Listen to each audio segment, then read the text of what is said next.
if I'm a spirit, and I used to live on this planet, on Earth, so here's Earth,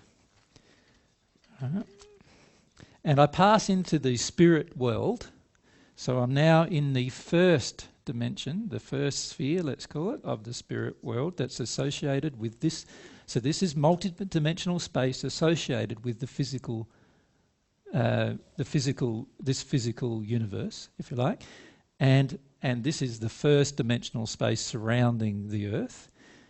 And if I'm a spirit who's passed over into the spirit world with poor development in love, I will probably arrive at that location.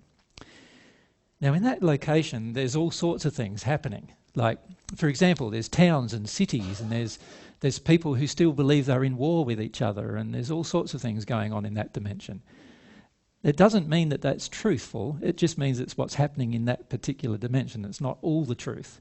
Now, if I could arrive into the second dimension of the spirit world, or the second sphere, then many of the things that are happening in the first don't happen in the second. So, for example, there are no wars in the second dimension of the spirit world. There's no people who believe themselves to be still fighting with anyone. Does that make sense? Because they've had to get to a certain condition of love and therefore stop fighting to get to the second dimension. And so the second dimension is a more loving space than the first. And then, of course, there's a third dimension, or a third sphere. And every 7 dimensions contain a major transition. So there's a 4th, a 5th, a 6th and a 7th, and the transition between the 7th and 8th is a major dimensional shift, right? And they are separated by large interstellar boundaries as a result. You can't cross them unless you're in a certain condition of love. The first 7 of these surrounding our Earth, you could call... you could come up with a lot of names for them, but they're really spheres of probation. Do you know what I mean by that? Probation. Is that right? Probation. In that, they're sort of like having a P plate instead of having your driver's license. Does that make sense? And so you progress up through these dimensions, and by the time you hit the 7th sphere, you've now learnt a bit about divine love, and you've also started to change at the soul level. But with the transition between the 7th and the 8th sphere, which is the 7th sphere transition, so every 7 spheres there's a major transition. In the transition between the 7th and the 8th, you go out of probation and you get your license, right?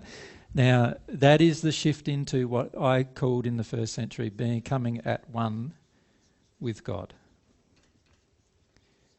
In other words, all of my emotions no longer are relating to any unhealed, unloving emotion within myself, but now they're all healed. All of my emotions are healed in some way, and I'm at one with God in the sense that I'm permanently connected with God. I can feel that permanent connection once I reach that condition.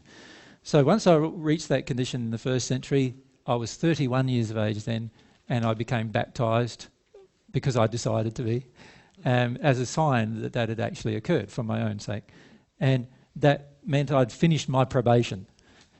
Does that make sense? But there are spheres above that, dimensions above that, and you make another transition in the 15th, right? And then if you add another 7 to that, you can see you'll make another transition in the 22nd that is a major transaction, and so forth. And there are major dimensions, they're still above, the 29th, and the 36th that I know about at this point.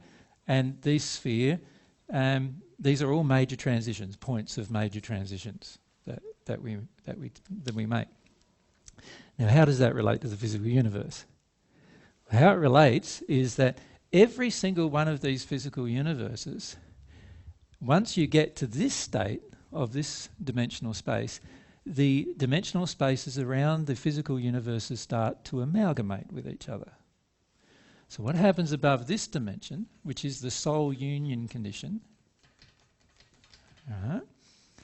from that dimensional space onwards, you can now speak with and communicate with and directly interact with the people from the other universes. Right? So you can actually have communication with them, speak with them, share good times with them, and so forth.